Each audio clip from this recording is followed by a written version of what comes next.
हैं। अब सुनते हैं आगे। वीरेंद्र और शिवानी दंग होकर बस के पीछे वाले हिस्से में देख रहे थे। उनके चेहरे भावहीन थे और उन दोनों को ही पुरानी सारी बातें याद आने लगी। आपके अंदर से किसी के चिल्लाने की आवाज आना और उसका न दिखाई देना, ये सब वीरेंद्र को सताने लगा। वहीं बगल में खड़ी हुई शिवानी भी बिल्कुल आश्चर्यचकित होते हुए बस आग को देखे जा रही थी। बाहर खड़े सभी पैसेंजर्स भी वीरेंद्र और शिवानी को आवाज लगा रहे थे।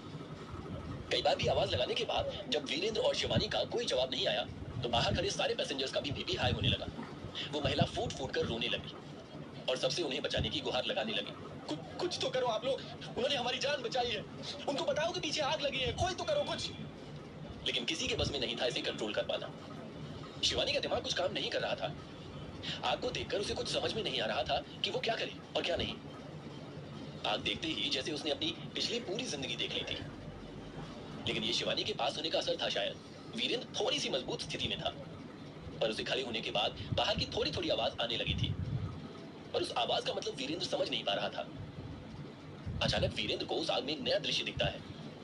वीरेंद्र देखता है कि बस के मुख्य इंजन का कार्बोरेटर फट जाता है और उसके ऊपर रखे टूल बॉक्स और टायर बदलने के लिए इस्तेमाल होने वाली रॉड छिटक कर सीधा शिवानी के पेट में जा लगती है और इससे एक ब्लास्ट होता है जिसके धक्के से वीरेंद्र बाहर की तरफ उड़ जाता है। एक ही दिन में दोबारा शिवानी को अपनी आंखों के सामने मरता हुआ देखना वीरेंद्र के लिए आसान नहीं था।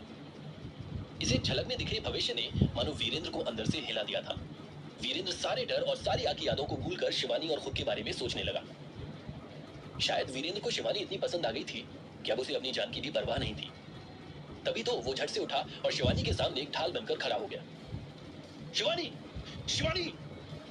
वीरेंद्र ने अपने शरीर की पूरी ताकत से शिवानी का नाम चिल्लाया, ऐसा कि मानो वीरेंद्र शिवानी को पिछले जन्म से इस जन्म में बुला रहा हो। शिवानी को हल्का सा होश आया तो उसने देखा कि वीरेंद्र उसके और आग के बीच में एक ढाल बनकर खड़ा है, पर उसे अभी भी कुछ समझ में नहीं आ रहा था। शिवानी को बस आग दिख रही थी और अब आग और उसके बीच में खड़ा वीरेंद्र दिख रहा था। पहली बार शिवानी आग को देखकर बेहोश नहीं हुई थी। ये बात भी शिवानी के दिमाग में चलने लगी। उसने वीरेंद्र को जोर से गले लगा लिया, मानो इस जिंदगी में वीरेंद्र उसे कभी और मिलेगा ही नहीं और ये आखिरी बार दोनों एक दूसरे को देख रहे हों। वीरेंद्र जहां पर देखे हुए दृश्य की वजह से परेशान था, वहीं शिवानी की इस हरकत ने वीरेंद्र को और गुस्सा दिला दिया। वीरेंद्र इस वक्त अपने गुस्से पर नहीं बल्कि अपनी जान से भी प्यारी शिवानी की जान को बचाने पर ज्यादा ध्यान देना चाहता था। इसीलिए वीरेंद्र ने अपने गुस्से को साइड में रखा और दोनों हाथों से शिवानी को अपने से अलग किया। शिवानी, होश में आओ और पहले यहाँ से बाहर निकलो। तुम एक और मिनट भी यहाँ पर नहीं रुक सकती। वीरेंद्र बहुत ही गुस्से में था और वो हार्ड टोन में बोला, जो शिवानी को अंदर तक झकझोर कर रख देता है। वीरेंद्र की आवाज काफी ऊंची हो गई थी। शिवानी कुछ बोल नहीं पाती है, उसके मुंह से बस एक ही शब्द निकल पाता है जो कि वीरेंद्र का नाम होता है। सहमी सी शिवानी बिल्कुल हल्की आवाज में आंसू लिए बोलती है, वीरेंद्र, तुम ऐसे क्यों बोल रहे हो? शिवानी, ये सारी बातें हम बाहर कर लेंगे, लेकिन पहले तुम यहाँ से निकलो। शिवानी को कुछ समझ में नहीं आता है कि हल्की सी आग से वीरेंद्र इतना क्यों डर रहा है, जबकि आग से वीरेंद्र और शिवानी दोनों को ही शारीरिक रूप से कुछ नहीं हो रहा था। न कोई तपन, न कोई जलन। शिवानी के मन में 100 बातें एक बार में ही चलने लगती हैं। वीरेंद्र मेरे साथ ऐसे क्यों पेश आता है? हर बार जब भी मुझे उसके लिए थोड़ा प्यार आने लगता है तभी सब खराब हो जाता है। और आखिर वो इस वक्त भी मेरे लिए क्यों रुका हुआ है? एक तरफ तो ये मेरी परवाह करता है और दूसरी तरफ मुझसे ऐसे बात करता है जैसे मैं कोई अजनबी हूं। इन सब बातों से अनजान वीरेंद्र बस शिवानी की जान बचाने पर ध्यान लगा रहा था। अब वीरेंद्र शिवानी का हाथ खींचते हुए उसे बस से बाहर निकालने लगता है। उसका हाथ पकड़े उसके पीछे पीछे चल रही शिवानी अब भी खोई हुई थी और फिर कुछ सोचते हुए उसे खुद को खींचने नहीं दे रही थी। और अब बस में धुआं भरने लगा था और बाकी यात्रियों को अंदर दिखना बंद हो गया था। तभी बाहर खड़े पैसेंजर्स में से एक पैसेंजर के दिमाग में एक आइडिया आता है और वो एकदम से सबसे बोल पड़ता है, हमारे पास यहाँ पर दूर दूर तक पानी नहीं है आग बुझाने के लिए, तो कम से कम हम उन्हें आगाह करने के लिए बस के पिछले हिस्से पर मिट्टी तो फेंक ही सकते हैं ना? हाँ, यहाँ पथरीले इलाके में बालू या मिट्टी तेरे ससुर रखे गए थे। यहाँ से पत्थर ही पत्थर है और पत्थर मारने से आग नहीं बुझती। दूसरे पैसेंजर ने उस लड़के को जवाब देते हुए गुस्सा करके कहा, हाँ तो क्या करें? लगता है कि सन्यासी जी और वो लड़की दोनों अंदर धुएं से बेहोश हो गए हैं और उन्हें उठाने के लिए कुछ तो करना पड़ेगा। एक बुजुर्ग पैसेंजर ने सारे पैसेंजर्स को उंगली दिखाते हुए कहा, हाँ चाचा, कुछ तो करना पड़ेगा, पर करें क्या? यही तो समझ नहीं आ रहा है ना। कैसे इशारा दें उन्हें, कैसे बताएं कि बस में आग लग गई है? एक पैसेंजर ने बुजुर्ग पैसेंजर से कहा। उसी पैसेंजर को छोटा सा आइडिया दोबारा आया और वो एकदम उत्साहित होते हुए बोल पड़ा, अब क्यों ना हम बस के आगे के हिस्से पर छोटे छोटे पत्थर मारें? लोहे पर जब पत्थर लगेगा तो आवाज होगी, और सन्यासी जी या वो लड़की सुनकर जाग जाएंगे, या अगर जागे हैं तो बाहर आ जाएंगे। हाँ, ये सही है, यही करते हैं। आगे वाले हिस्से पर छोटे छोटे पत्थर मारते हैं। दूसरे पैसेंजर ने भी इस आइडिया पर अपनी सहमति दे दी। ये सुनते ही सारे पैसेंजर्स अपने आसपास पड़े छोटे छोटे पत्थरों को खोजना शुरू कर देते हैं, और सभी अपनी हथेली भर के पत्थर लेते हैं। ये दृश्य देखकर ऐसा लग रहा था जैसे वो सभी किसी जंग पर जा रहे हैं। अभी वो सब ये निर्णय कर रहे थे कि पहले कौन पत्थर मारेगा। तभी बस के गेट से वीरेंद्र बाहर आता है और शिवानी को बस से बाहर धक्का दे देता है। शिवानी बस से नीचे उतरती है और शिवानी के पैरों में पहनी हुई हील टूट जाती है और उसकी बाईं एड़ी में मोच आ जाती है। थोड़ा आगे आकर शिवानी एक पैसेंजर के सहारे से रोड की साइड पर लगे पेड़ की तने पर बैठ जाती है। उसकी एड़ी में लगी चोट के कारण उसका पूरा चेहरा बिल्कुल रोने वाला हो गया था। पीछे से वीरेंद्र भी अपना पिट्ठू बैग लेकर बस से बाहर आ गया। बाहर आते ही सभी लोग वीरेंद्र को गले लगाकर स्वागत करते हैं, पर वीरेंद्र उनसे भागकर सीधा शिवानी के पास पहुंचता है। क्या क्या हुआ पैर में? लाओ दिखाओ मुझे। वीरेंद्र घबरा कर सीधा शिवानी के पैरों को देखने लगा, लेकिन शिवानी ने अपना पैर वीरेंद्र के हाथ से छुड़ा लिया। शिवानी की आंखों में आंसू के साथ साथ वीरेंद्र के इस रूखे बर्ताव के लिए गुस्सा भी था। शिवानी का ऐसे अपना पैर झटकना वीरेंद्र को भी बहुत खराब लगा। वीरेंद्र अपने मन में ही बोला, क्या पागल लड़की है, मैंने अभी इसकी जान बचाई और इसको देखो। गुस्सा और एटीट्यूड तो नाक पर चढ़ा रहता है। वीरेंद्र से अब एक पैसेंजर ने आकर पूछा, सन्यासी जी, आप ठीक तो है ना? आपको कहीं चोट तो नहीं लगी ना? वो महिला पैसेंजर शिवानी के पास आई और वीरेंद्र से बोली, आप चिंता मत करिए सन्यासी जी, इनके पैरों की मूंछ मैं भी ठीक कर देती हूँ। पेशे से मैं एक फिजियोथेरेपिस्ट हूँ। इतना सुनकर वीरेंद्र थोड़ा सहज हो गया और टाइम देखने के लिए अपना फोन निकालता है, पर वो जैसे ही अपने फोन में टाइम देख पाता है तभी उसके पीछे खड़ी बस में आग और ज्यादा फैल जाती है और बस धू धू कर जलने लगती है। आग बस के फ्यूल टैंक तक पहुंचने से पहले ही वीरेंद्र और बाकी के पैसेंजर्स वहां से दूर हटकर एक पेड़ के पास आकर छुप जाते हैं। फिर सभी की आंखों के सामने बस के पिछले हिस्से में एक बहुत जोर का ब्लास्ट होता है और बस खाई में गिर जाती है। दूर से ही बस को खाई में गिरते हुए देखकर कंडक्टर और ड्राइवर श्रवण को कॉल करते हैं और यहाँ की सारी खबर दे देते हैं। सर, आपका काम पूरा हो गया है। जैसा हमने आपको प्रॉमिस किया है, आपका दुश्मन अब इस दुनिया में नहीं है। कंडक्टर ने श्रवण को फोन पे बोला। ये सुनते ही श्रवण एक्साइटमेंट के मारे कूदने लगता है और उसे ऐसे कूदते हुए देखकर मुखिया बोला, जैसे तू नाच रहा है, लगता है काम पूरा हो गया। हाँ मुखिया जी, काम पूरा हो गया। अभी कंडक्टर का फोन आया था। खुशी में नाचते हुए श्रवण मुखिया से बोला, अरे पहले पूछ तो ले, कंफर्म मर गया ना वीरेंद्र? कहीं वो कंडक्टर नशे में तो नहीं है? श्रवण को ये राय देते हुए मुखिया बोला। फोन पर ही ये सुनकर कंडक्टर बोल पड़ा, अरे नहीं भैया, मैं इतनी कच्ची गोलियां नहीं खेली हमने भी। बस में आग भी लगी है और फिर वो खाई में भी गिरी है, तो फिर किसी के बचने की कोई गुंजाइश ही नहीं। इतना सुनते ही मुखिया और श्रवण दोनों एक दूसरे को मिठाइयां खिलाने लगे। इधर वीरेंद्र इस बात से परेशान था कि अब वो मंदिर कैसे पहुंचेगा। बस के खाई में गिर जाने के बाद सारे पैसेंजर्स अपने अपने परिवार वालों को फोन मिलाकर हालचाल बताने लगे और अपने लिए वहां से निकलने का इंतजाम करने लगे। यार, मंदिर कैसे पहुंचूंगा टाइम पर? यहाँ से कैसे भी जाऊंगा तो लेट तो होना ही है। पता नहीं बस मिलेगी भी या नहीं, क्या करूंगा मैं अब? यही सोचते सोचते वीरेंद्र चेहरे पर 12 बजाकर टहल रहा था। तभी एक पैसेंजर उसके पास आया और वीरेंद्र की यह हालत देखकर उससे रहा नहीं गया और वो पूछ पड़ा, क्या हुआ? आप काफी टेंशन में दिख रहे हैं। कोई दिक्कत है तो आप मुझे बता सकते हैं, मैं आपके दोस्त जैसा ही हूँ। ये सुनकर वीरेंद्र को अनिल की याद आई और वीरेंद्र ने उस यात्री को सब कुछ बता दिया। वो यात्री पठानकोट का ही मूल निवासी था। उसने तुरंत एक कॉल की और अपने दोस्त को गाड़ी लाने के लिए बोल दिया। बस इतनी सी बात पर परेशान हो रहे थे आप? ये लीजिए, हो गया काम। मैं आपको गाड़ी के साथ मंदिर तक छोड़ के आऊंगा। उस यात्री ने वीरेंद्र के कंधे पर हाथ रखते हुए कहा, धन्यवाद भाई, आपने मेरी एक दिक्कत का तो हल निकाल लिया और अब एक दिक्कत बची है जिसका हल मुझे खुद ही निकालना होगा। वीरेंद्र उस यात्री को गले लगाते हुए बोला और दूर शिवानी को देखने लगा। शिवानी के पैरों का मोच उस यात्री ने ठीक कर दिया था, पर अब भी शिवानी को हल्का हल्का दर्द हो रहा था। शिवानी, अब तुम्हारे पैरों का दर्द कैसा है? वीरेंद्र ने हल्की सी आवाज में पूछा। पर शिवानी काफी भड़की हुई थी। उसने सीधा वीरेंद्र को झटका दिया और बोली, तुमको उससे क्या? तुमको क्यों फिक्र हो रही है मेरी? मेरी टेंशन मत लो, मैं खुद को संभाल लूंगी। ये सुनकर मानो वीरेंद्र का तो दिल ही टूट गया और वो कुछ बोल ही नहीं पाया। उसके आगे बस दोनों एक दूसरे को देखते रह गए। सन्यासी जी, वो मेरा दोस्त अपनी गाड़ी लेकर आ रहा है, पहुंचने वाला है। यात्री ने वीरेंद्र के पीछे से आकर कान में बोला। वीरेंद्र भी अपना सिर हिलाते हुए एक मायूस चेहरे से उसको बोल दिया, ठीक है, आप चलिए, मैं वहीं आ रहा हूं, बस 2 मिनट दीजिए मुझे। वीरेंद्र और शिवानी आमने सामने खड़े थे, रेल की 2 पटरियों की तरह, जो साथ तो चलते हैं पर एक नहीं हो पाते। दोनों एक दूसरे को देखते हैं पर कोई किसी से कुछ नहीं कह पा रहा। दोनों के दिल में एक दूसरे के लिए कुछ तो है, पर वो दोनों एक दूसरे से अपनी गुस्से के तले दबे हुए जज्बातों को जाहिर नहीं कर पा रहे हैं। वीरेंद्र के इस बर्ताव ने शिवानी को अपनी फीलिंग्स के लिए दोबारा सोचने पर मजबूर कर दिया था। अब मैं चलता हूँ, मेरी गाड़ी मेरा इंतजार कर रही है। इतना कहकर वीरेंद्र शिवानी से उसे रोकने की या साथ चलने की उम्मीद कर रहा था, पर शिवानी के जवाब न देने पर वीरेंद्र ने भी एक लंबी सांस भरते हुए अपना बैग उठा लिया और हल्की आवाज में बोला, पता नहीं तुम्हारे मन में क्या है और क्या नहीं। पता नहीं हम अब कब मिलेंगे, कब नहीं। पता नहीं मंदिर जाने के बाद मुझे क्या नया काम मिलेगा, मुझे नहीं पता। पर हाँ, एक चीज मुझे पता है कि मैं तुमको भूल तो नहीं पाऊंगा। आंखों से आ रहे आंसू को बिना दिखाए वीरेंद्र ने शिवानी से कहा। सच कहूं तो शिवानी का भी दिल पसीज रहा था उसे खुद से दूर जाता हुआ देखकर। पर क्या उसमें हिम्मत थी अपनी फीलिंग्स को पूरी तरह से अपनाने की? क्या वीरेंद्र को रोक लेगी शिवानी, या वो हमेशा की तरह अकेले ही आगे बढ़ जाएगा? क्या वीरेंद्र मंदिर पहुंच पाएगा समय से? क्या वीरेंद्र को पता चलेगा कि बस में आग किसने लगाई थी? क्या अब शिवानी और वीरेंद्र कभी मिल पाएंगे? जानने के लिए सुनते रहिए पॉकेट एफएम। अब मैं चलता हूँ, मेरी गाड़ी मेरा इंतजार कर रही है। इतना कहकर वीरेंद्र जाने लगा। शिवानी की आंखों में भी नमी थी, लेकिन वो वीरेंद्र के सामने कुछ नहीं बोली और उसे सिर्फ जाता हुआ देख रही थी।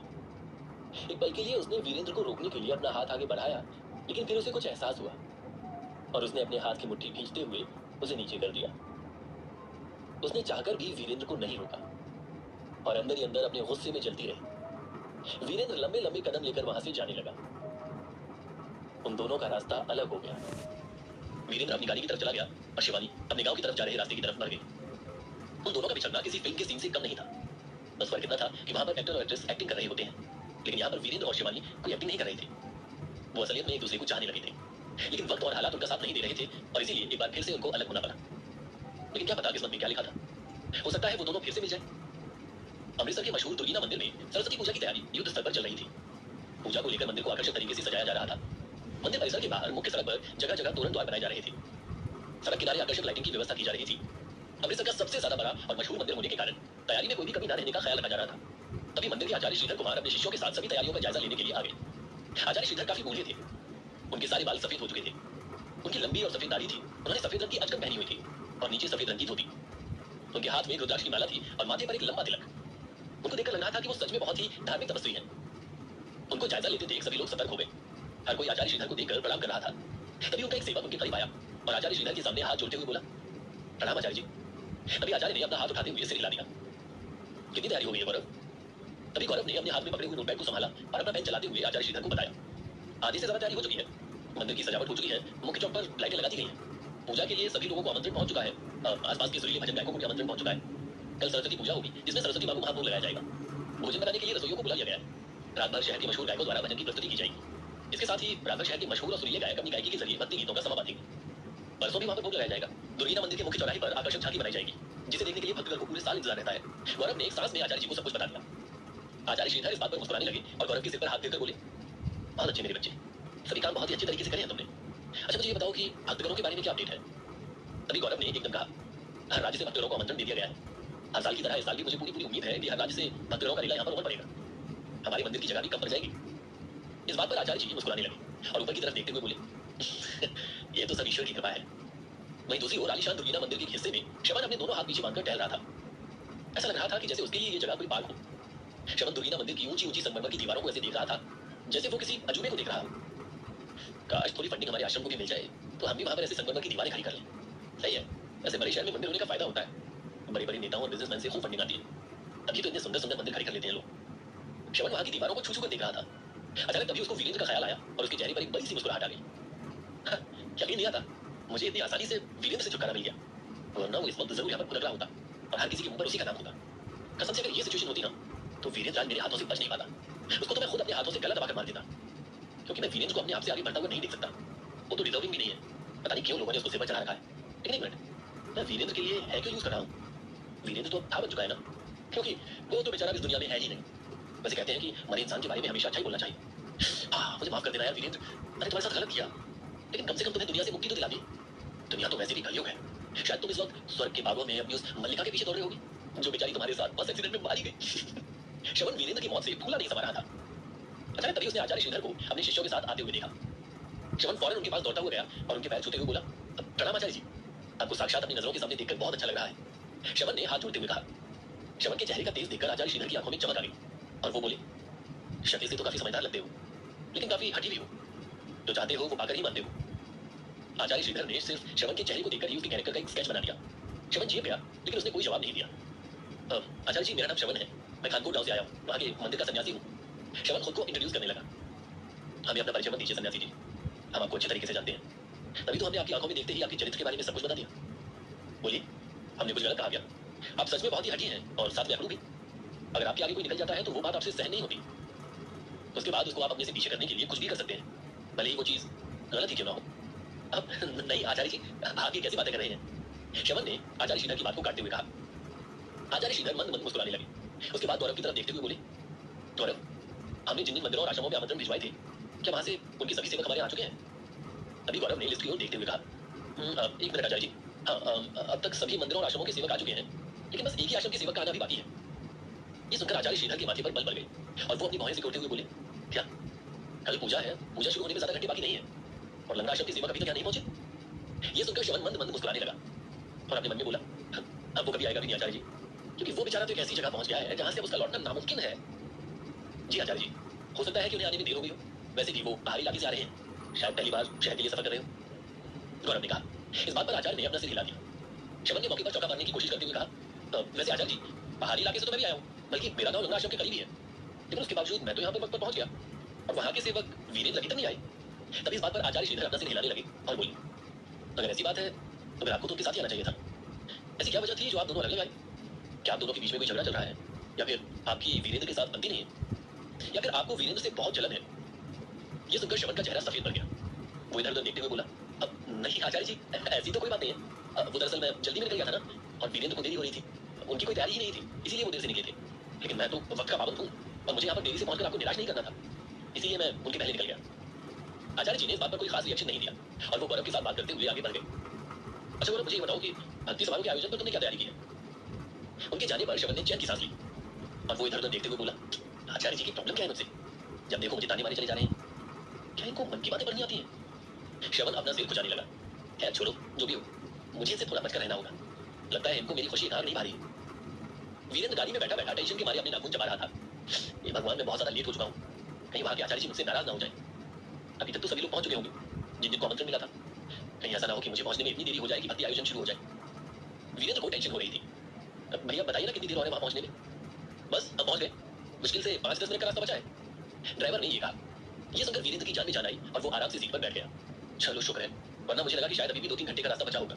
इतना कहकर वीरेंद्र खिड़की के बाहर देखने लगा। दुर्गीना मंदिर के आसपास के इलाके बहुत ही ज्यादा सुंदर थे। वहां पर काफी हरियाली थी, ताजे मोगरों की खुशबू से पूरा वातावरण महका हुआ था। वीरेंद्र गहरी सांस भर के उस खुशबू का आनंद ले रहा था। वैसे मानना तो पड़ेगा, भले पहाड़ों में कितना भी सुकून हो, लेकिन खेत और खलियानों का अपना ही एक अलग आकर्षण होता है। और जितना मैंने अमृतसर के बारे में सुना है, ये जगह सच में बहुत निराली जगह है। मैं तो अभी से मंत्रमुग्ध हो चुका हूँ, न जाने आगे मुझे और क्या क्या रोमांचक मिलने वाला है। ठीक 5 मिनट बाद ही ड्राइवर ने गाड़ी रोक दी और वीरेंद्र से कहा, लीजिए साहब, आपका ठिकाना आ गया। तभी वीरेंद्र ने हैरानी के साथ खिड़की के बाहर देखा और सरप्राइज होते हुए बोला, अरे कहाँ से ठिकाना आ गया? यहाँ पर तो कोई मंदिर ही नहीं है। तभी ड्राइवर ने पीछे वीरेंद्र की तरफ मुड़कर कहा, हाँ, यहाँ पर कोई मंदिर नहीं है, क्योंकि मंदिर तक आपको कार से नहीं बल्कि नाव से जाना पड़ेगा। ये सुनकर वीरेंद्र की आंखें बाहर आ गई। क्या नाव से? लेकिन क्यों? क्योंकि आपका मंदिर इस नदी के पार है, वो देखें, वो वहां पर। ड्राइवर ने जिस दिशा में अपनी उंगली दिखाई, वीरेंद्र ने भी उसी डायरेक्शन में देखा और तभी वो एकदम चौंक गया। वीरेंद्र पहले से ही लेट था और आज उसे पहली बार पता चलने वाला था कि क्या पानी के ऊपर वो सफर करने में कंफर्टेबल होगा। कहीं उसे पानी से डर तो नहीं लगता? क्या वीरेंद्र आसानी से मंदिर तक पहुंच जाएगा, या फिर नदी से तक का सफर तय करने में उसे किसी मुश्किल का सामना करना पड़ेगा? वीरेंद्र को जिंदा देखकर क्या होगा श्रवण का रिएक्शन, जानने के लिए सुनते रहिए पॉकेट एफएम। डियर लिसनर, अगला एपिसोड इस कहानी का आज का आखिरी फ्री एपिसोड होगा। कल वापस आने पर आपको मिलेंगे फ्री एपिसोड्स। कहानी को बिना रुकावट सुनने के लिए आप खरीद सकते हैं पॉकेट एफएम कॉइन्स।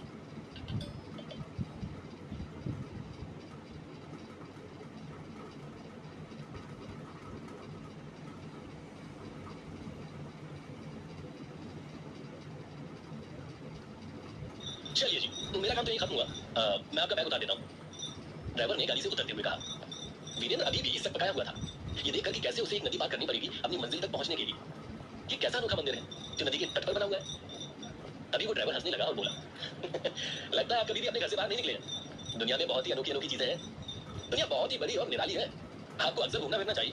सफर करते करते आप दुनिया में ढलना सीख जाएंगे। ड्राइवर बैग उठाते हुए बोला। वीरेंद्र इस बात पर झेप गया और अपना सिर हिलाते हुए बोला, ठीक कहा आपने। मैं तो पहली बार अपने घर से कहीं बाहर निकला हूँ, इसलिए ऐसी चीज देखकर काफी चौंक गया। आपको यहाँ से नाव मिल जाएगी जो आपको सीधा तट पर उतार देगी। फिर वहां से थोड़ा पैदल चलने का रास्ता है और आप दुर्गिना मंदिर तक पहुंच जाएंगे। ड्राइवर ने वीरेंद्र को समझा दिया। तभी वीरेंद्र ने एक आह भरी और नदी की ओर देखते हुए बोला, चलो जी चलते हैं, पहुंचना तो है मंदिर तक, बस कोई खाली नाव मिल जाए। ड्राइवर के चले जाने के बाद वीरेंद्र ने अपना पिट्ठू बैग और हाथ में ट्रॉली बैग संभाला और सीधा उसी तरफ बढ़ने लगा जहां पर ढेर सारी नौकाएं खड़ी हुई थी। उन नौकाओं के साथ साथ उनके मालिक भी थे। वो सभी मछुआरे थे और उनके हाथ में बड़े बड़े मछली के जाल थे जिन्हें वो नदी के अंदर डालकर मछली फंसाने के लिए इस्तेमाल कर रहे थे। वीरेंद्र ये सब देखकर मोहित हो गया। पहाड़ों पर तो ये सब चीजें देखने को मिलती नहीं है। उस ड्राइवर ने सही बोला था। वैसे मुझे अपने घर से और ज्यादा बाहर निकलना चाहिए। वीरेंद्र उन खड़ी हुई नावों के करीब जाने लगा। कुछ मछुआरे वहां मछली पकड़ने में व्यस्त थे तो कुछ नदी के अंदर गोते लगाकर आपस में ठिठोलियां कर रहे थे। वीरेंद्र की तरह वहां पर कोई और सन्यासी आचार्य नहीं था। मछुआरे नावों में ज्यादातर कामकाजी लोगों को बिठाकर ले जा रहे थे। यहाँ पर मुझे कोई और सन्यासी नजर ही नहीं आ रहा। और नजर भी क्यों आएगा, वो लोग तो पहले ही टाइम से पहुंच चुके होंगे मंदिर। वीरेंद्र ने अपने आप से कहा। तभी वो एक नाव के पास गया और उसके सिरे पर बैठे हुए मछुआरे से बोला, भैया मुझे नदी के तट तक जाना है, कितने में छोड़ दोगे? वो मछुआरा देखने में काफी हट्टा कट्टा था। वो एक सीख की मदद से अपने दांतों के बीच से कुछ साफ कर रहा था। तभी उसने वीरेंद्र को ऊपर से नीचे तक देखते हुए जवाब दिया, नदी के तट तक जाना है, क्या करेंगे आप वहां जाकर? मुझे दुर्गिना मंदिर जाना है, वहां पर सरस्वती पूजा है, वीरेंद्र ने कहा। तभी वो मछुआरा अपना सिर हिलाने लगा और अंगड़ाई लेकर बोला, अभी तो मेरे आराम करने का टाइम है, इसलिए मैं तो नहीं जा सकता, आपको थोड़ी देर इंतजार करना होगा। यह सुनकर वीरेंद्र की शक्ल बिगड़ गई और वो फौरन बोला, नहीं मैं इंतजार नहीं कर सकता, मैं पहले ही वहां पर पहुंचने में लेट हो चुका हूँ, मुझे अभी कभी वहां जाना है, इसलिए मुझे लेकर चलो। वो मछुआरा जमाई लेने लगा और बोला, यार अभी कैसे ले जाऊं तेरे भाई, अभी तो मेरा आराम करने का वक्त है ना, अभी नहीं जाऊंगा, 2 घंटे बाद जाऊंगा। वीरेंद्र को गुस्सा आने लगा। वो अपनी मुट्ठियां भींचने लगा। ठीक है, तुम्हें नहीं जाना तो मत जाओ, मैं किसी और से पूछ लूंगा। इतना कहकर वीरेंद्र आगे बढ़ गया। आगे 3-4 नाव और खड़ी थी जो कि खाली थी। पता नहीं अपने आप को क्या समझ रहा है, मुझे इतनी अकड़ दिखा रहा था। इसे लगता है कि शायद इसके अलावा मुझे कोई और वहां पर ले जा ही नहीं सकता, इसे तो मैं दिखा कर ही रहूंगा। ये जानता नहीं अभी कि मैं कौन हूं। वीरेंद्र को इरिटेशन हो रही थी। तभी वो दूसरी नाव के पास जाकर खड़ा हो गया और इधर उधर देखते हुए बोला, अब पर कोई चालक ही नहीं है, कोई है यहाँ पर? वीरेंद्र ने चिल्लाकर पूछा। तभी एक मछुआरा अपने हाथ में मछली का जाल लेकर वहां से गुजर रहा था। उसने पूछा, ये बताइए क्या चाहिए आपको? वीरेंद्र ने कहा, मुझे नदी के पार जाना है, क्या आप मुझे छोड़ सकते हैं? वो मछुआरा ना करते हुए बोला, नहीं, ये तीनों नाव अभी सफर नहीं करेंगी, इनकी सफाई होनी है, इसलिए। ये सुनकर वीरेंद्र का चेहरा उतर गया और वो अपना सिर पकड़कर कहने लगा, देखिए मैं इस वक्त बहुत मजबूर हूँ, मुझे दुर्गिना मंदिर तक जाना है, मैं पहले ही वहां पहुंचने में लेट हो चुका हूँ, इसलिए आप प्लीज मुझे छोड़ दीजिए। नहीं भैया, यहाँ ऐसे नहीं होता, हमें अपने काम भी करने होते हैं। अभी नाव की सफाई होगी, सफाई होने के बाद ही कहीं और जाएंगे, हमें अपने मालिक को भी जवाब देना होता है। वीरेंद्र इस बात से निराश हो गया। उसने उस मछुआरे से आगे कुछ नहीं कहा और मुड़कर वहां से जाने लगा। क्या मुसीबत है यार, यहाँ पर तो कोई तैयारी नहीं हो रहा जाने के लिए, अगर ऐसे ही चलता रहा तो बहुत प्रॉब्लम हो जाएगी।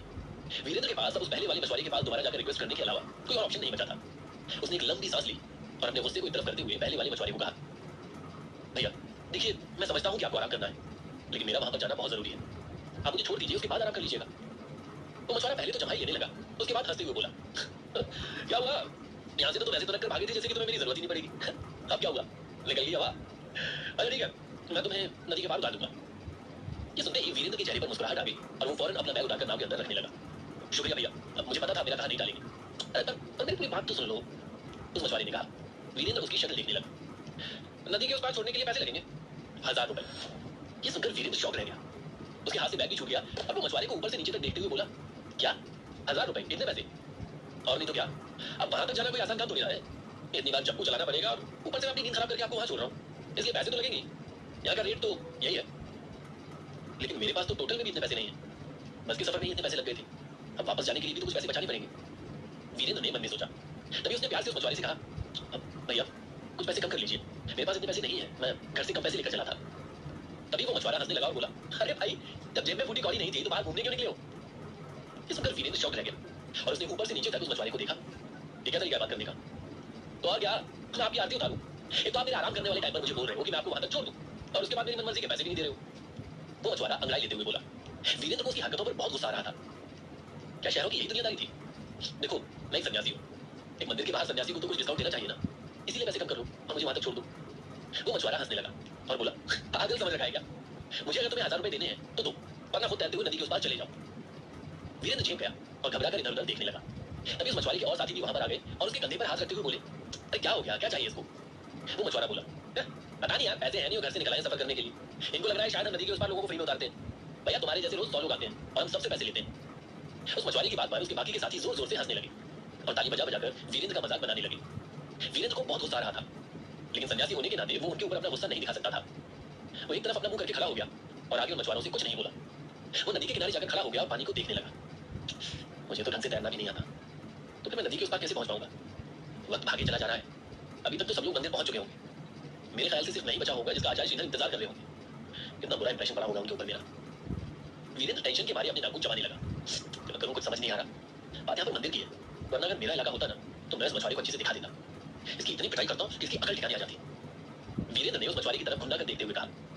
वो मछुआरे अभी भी आपस में हंसी मजाक कर रहे थे और वीरेंद्र की तरफ देख देखकर उसकी खिल्ली उड़ा रहे थे। अभी वैसे तूने से 1000 रुपए क्यों मांगे? हम तो 100 रुपए भी लोगों को वहां तक पहुंचा देते हैं। हट्टे कट्टे मछुआरे के एक साथी ने कहा। वो मछुआरा अपनी बात ठीक करते हुए बोला, अरे टेढ़े, यही तो है हमारा धंधा। अगर दिमाग से बात नहीं करेगा तो धंधा नहीं चल पाएगा। 100 रुपए तो हम यही के लोगों से लेते हैं, मतलब तब आता है जब कोई बाहर वाला आता है, क्योंकि बाहर वाले को हमारे रेट के बारे में नहीं पता, इसलिए हम जितना चाहें उतना इनसे पैसे खींच सकते हैं। लेकिन मुझे क्या पता था कि मेरा पाला इस फटीचर से बनेगा जिसकी जेब में तो 2 कौड़ी भी नहीं, और वैसे भी इसकी शक्ल ही मुझे पसंद नहीं आई। ये तो बनता है, लेकिन इसका बस चले तो ये फ्री में हमसे काम निकलवा ले। अब देखना पहुंच ठिकाने आएगी इसके। इस बात पर बाकी सभी मछुआरे हंसने लगे। क्या करूं, कुछ समझ नहीं आ रहा। वीरेंद्र ने पत्थर पर लात मारते हुए कहा, यहाँ पर तो नागराज जी भी नहीं है जो मेरी मदद करते। उनको तो मैं आश्रम में ही छोड़कर आ गया। उनसे बात करनी चाहिए थी मुझे कि अगर मैं कभी आश्रम छोड़कर आ जाऊं तो उनसे कैसे कांटेक्ट रख सकता हूं। वीरेंद्र टेंशन के मारे इधर से उधर चक्कर काट रहा था। वीरेंद्र पानी के करीब गया और उसके अंदर अपना पैर डालकर देखने लगा। तभी वो एकदम उछल पड़ा। ये पानी तो हद से ज्यादा ठंडा है। काश मेरे पास ऐसी कोई शक्ति होती जिसका इस्तेमाल करके मैं आसानी से तट तक पहुंच जाता। वीरेंद्र अपनी आंखें बंद करके अफसोस करने लगा। क्या हुआ मूर्ख, क्यों इतना परेशान है? अचानक तभी उसे अपने मन में नागराज की आवाज सुनाई दी। वीरेंद्र एकदम उछल पड़ा और बोला, नागराज जी आप यहाँ पर? हाँ तो क्या हो गया, आप हर जगह रहते हैं, तुझे क्या लगा कि हम सिर्फ आश्रम में ही रहते हैं? वीरेंद्र खुश होकर बोला, अब नहीं ऐसा कुछ भी नहीं है, लेकिन एक पल के लिए मुझे लगा कि शायद मैं बिल्कुल अकेला हूँ और मेरा कोई भी नहीं। लेकिन अब मुझे अच्छा लग रहा है, ऐसा लग रहा है कि जैसे कोई तो है जिसे मेरी परवाह है, जो हमेशा मेरे साथ है। नागराज जी मेरी मदद कीजिए, मैं इस वक्त बहुत ज्यादा परेशानी में हूँ। मुझे कोई ऐसी शक्ति दे दीजिए जिसका इस्तेमाल करके मैं इस नदी को पार कर लूँ और जल्द से जल्द सरस्वती पूजा में शामिल हो जाऊँ। ये सुनकर नागराज हंसने लगे और वीरेंद्र को बोले, मूर्ख, तुझे नहीं लगता कि तेरा लालच कुछ ज्यादा ही बढ़ता चला जा रहा है? वीरेंद्र एकदम चेप गया। अब नहीं नागराज जी, इसमें लालच की कोई बात नहीं है। मैं तो बस जल्द से जल्द मंदिर तक पहुंचना चाहता हूँ, इसीलिए मुझे आपकी मदद की जरूरत पड़ेगी। मैंने तुझसे पहले भी कहा था मूर्ख कि तू मेरी दी हुई शक्तियों का इस्तेमाल अपने फायदे के लिए नहीं करेगा। तुझे शक्तियों का इस्तेमाल हमेशा दूसरों के लिए करना है, उनकी मदद करने के लिए करना है। लेकिन लगता है कि अब तू सब कुछ भूलता चला जा रहा है। अब नहीं नागराज जी, मैं कुछ भी नहीं भूला हूँ, बल्कि मुझे तो सब याद है। लेकिन इस वक्त मैं खुद भी एक ऐसा इंसान हूँ जिसे मदद की जरूरत है। तो आप मुझे कुछ ऐसा दे दीजिए जिसके इस्तेमाल से मैं इस बेचारे सन्यासी की मदद कर पाऊँ। प्लीज नागराज जी। क्या नागराज वीरेंद्र की मदद करेंगे? क्या वो उसे कोई अनोखी शक्ति दे देंगे या फिर वीरेंद्र को अपने बलबूते पर ही नदी के तट तक